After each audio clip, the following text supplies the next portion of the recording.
Hello everyone, it's good to see you all. Today we are going to be talking about the UK Global Talent Pathway. I find that a lot of people have problems, or they are not happy about writing IELTS. Some people struggle with proof of funds. Some people have transcript issues. Somebody told me she's been chasing a transcript for four years now, and they've not been able to get it. So a lot of people have these issues, and I decided to bring to our knowledge a new opportunity that we can take advantage of. So today I'm bringing in two people. The first person is going to explain this global talent pathway to us, and then secondly, I'm bringing in Emmanuel, who will share this testimonial to come and talk about the process. Yeah. Welcome. Can you hear me okay? Yes, I can hear you okay. Okay. So please quickly, can you just go ahead and tell us about the UK Global Talent Visa? Okay, yeah, I'll make it real quick. Don't want to bore you guys with a lot of detail. So basically, the Global Talent Visa is a visa category that has been set up by the UK, to bring in people that have been recognized as leaders or potential leaders in certain fields. So the leaders we're talking about, the fields we're talking about research and academics. Usually that's people that have gone down the academic route, they've got a PhD, and they want to continue in that line. So that's research and academic route. Then we've got the arts and culture route. That's for musicians and fashion designers, exceptional fashion designers. That's that route.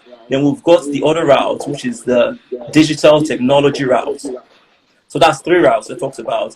There's the research and academic, there's the arts, and then there's digital technology.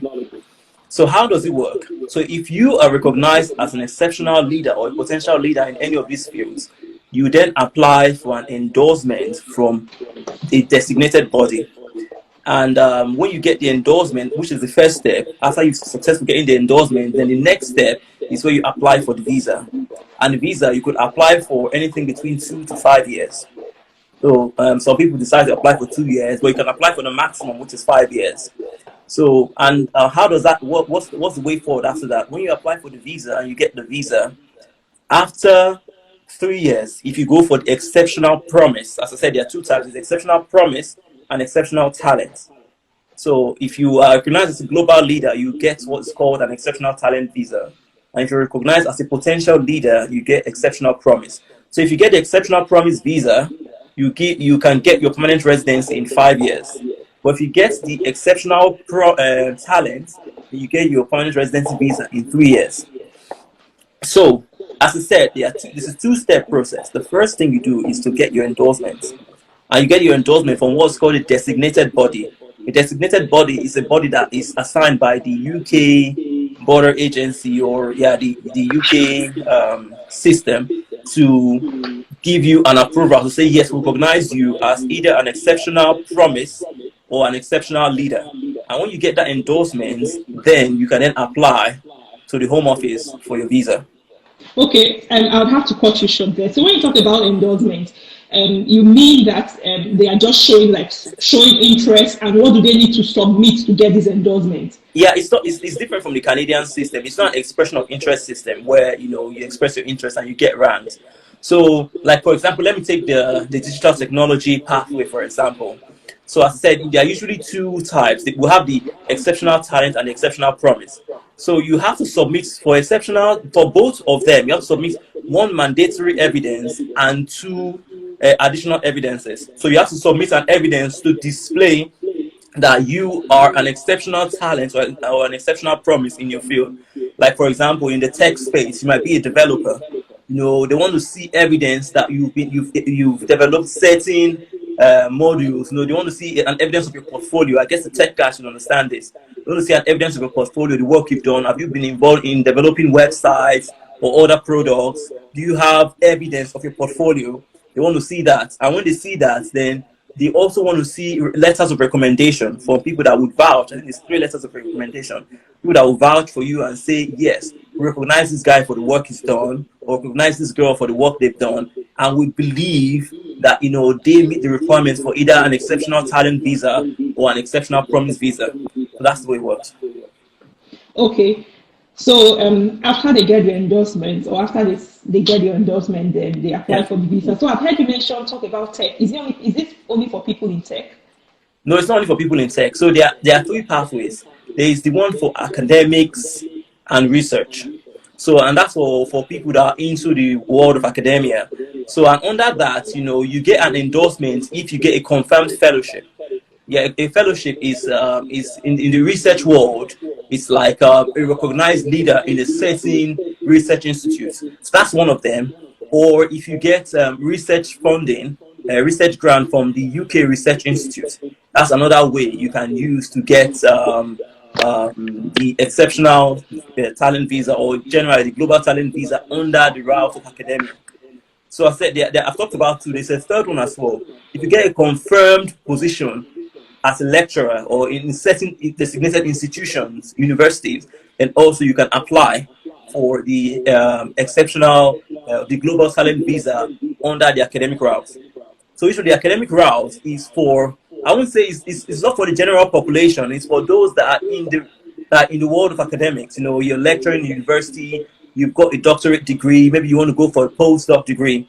I mean, you want to go for postdoc work experience, and you get research grant for that from the UK Research Institute. Then you could apply for exceptional talent for the global talent visa as well, because you meet the requirements.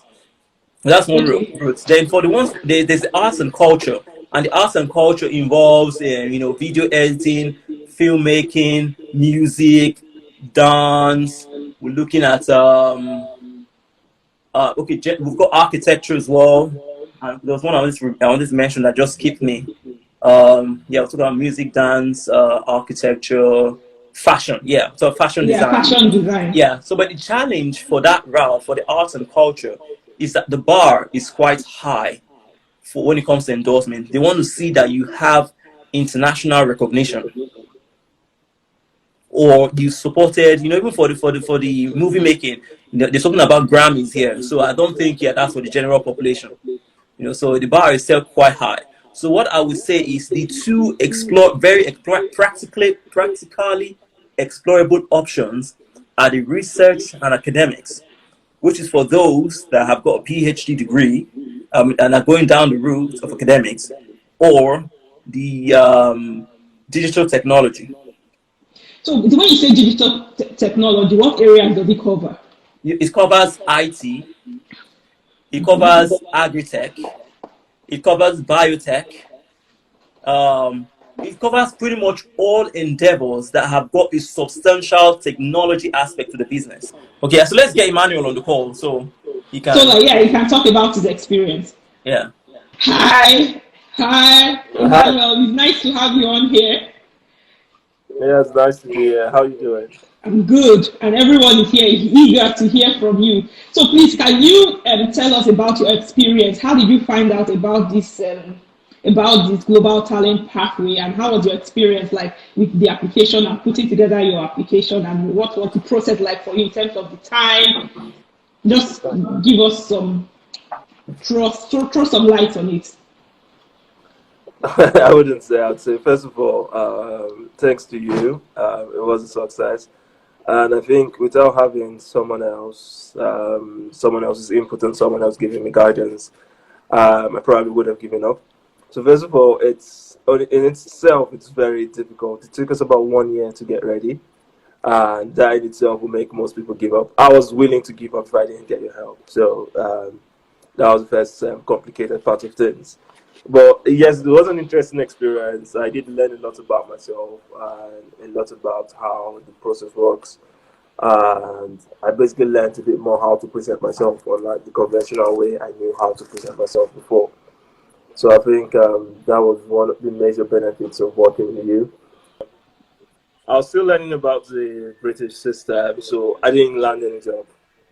And then I reached out for help, and Zeno told me about an alternative pathway, a visa, which is a global talent visa that in itself would help me settle in the UK or start a business in the UK, which means it was equivalent to permanent residence in Canada, because I could set up a business or I could work for a company.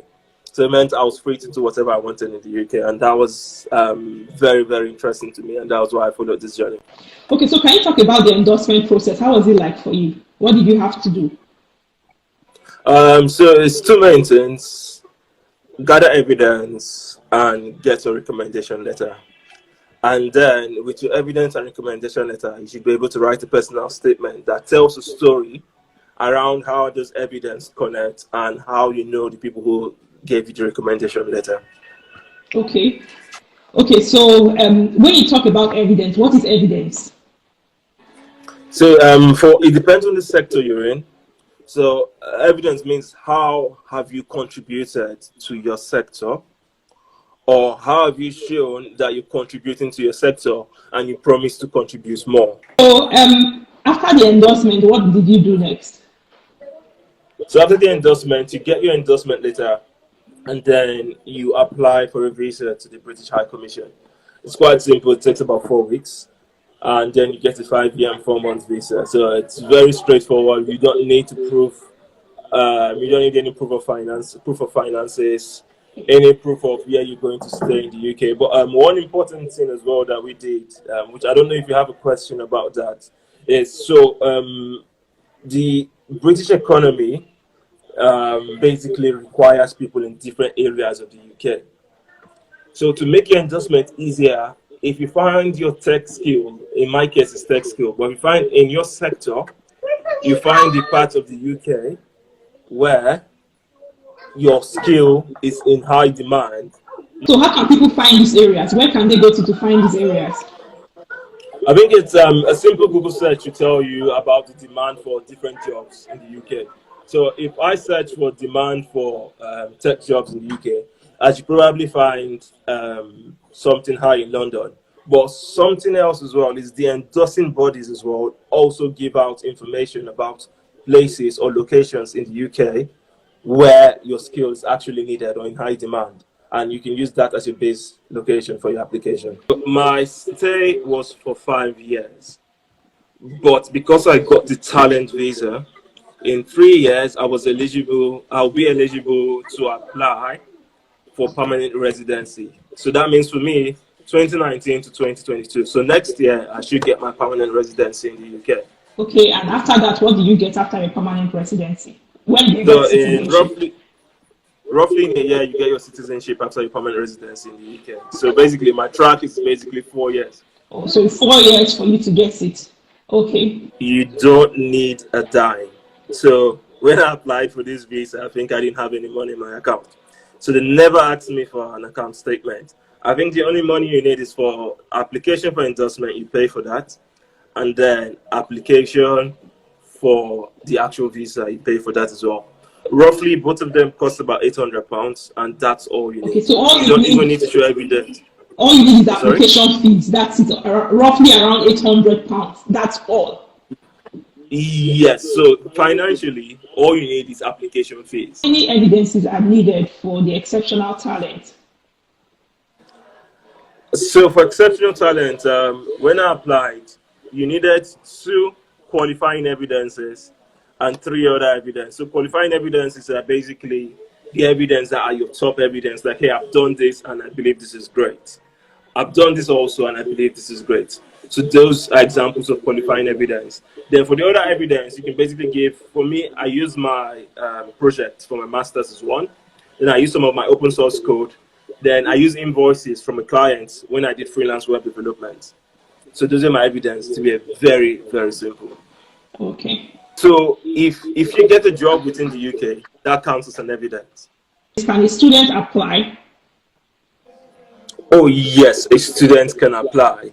A student can definitely apply. But I think with you being a student, there are easier routes for you. Everybody, feel free to send me a DM. And we're going to talk about how we can work together to help you to reach the stage of getting the endorsement.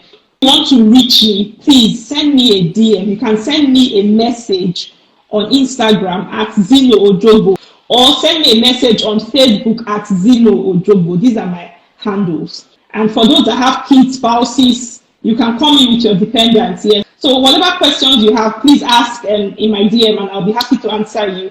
So thank you for coming, and I'll see you next time.